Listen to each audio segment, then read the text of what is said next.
Hey everyone, today we're going to be going through a quick tutorial that will focus on how to create hair or fur in Photoshop.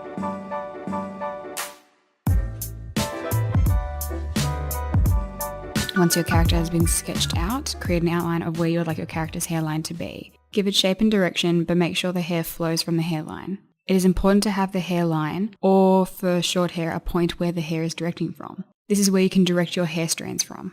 To make your character's hair appear more thinner or thicker, just adjust the distance of your hair from your character's scalp.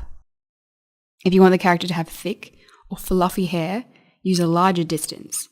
To make the hair look thin or wet, have the hair stick closer to the character's scalp. Once you have an outline, use a base color to block in your hair. I use a shade lighter than my desired hair color because I use this as my highlight. Choose where you would like the main source of light to be and use a brush with a light opacity to brush out the shadows. Add slightly darker strokes to emphasize where the shadows will be within the hair. Continue this process until most of the blocked out hair is covered in strokes. For coloring the hair, I like to use 3 main colors. One for the base, a lighter color for the highlights, and a darker color for the shading. I also like to use an additional 2 colors, which are in-betweens of the highlight and the base in the darkest color.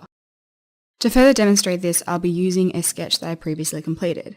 Just to give you a rundown, I started with a sketch of the face, worked on the base colours of her face, hair, cloak, and finally added some extra detail to the face. In this example, we'll be working on the character's hair. I've already blocked out the character's hair, so it's now time to add the details. For this, we'll start with a darker grey and brush down from the top of the cloak to resemble a shadow. Since the main light source is hitting her face, I will add additional highlights to her hair, only around that area, so I can stay true to the main light source. If I start to get a little crazy with the highlights and start adding them everywhere, it won't suit where the main light source is.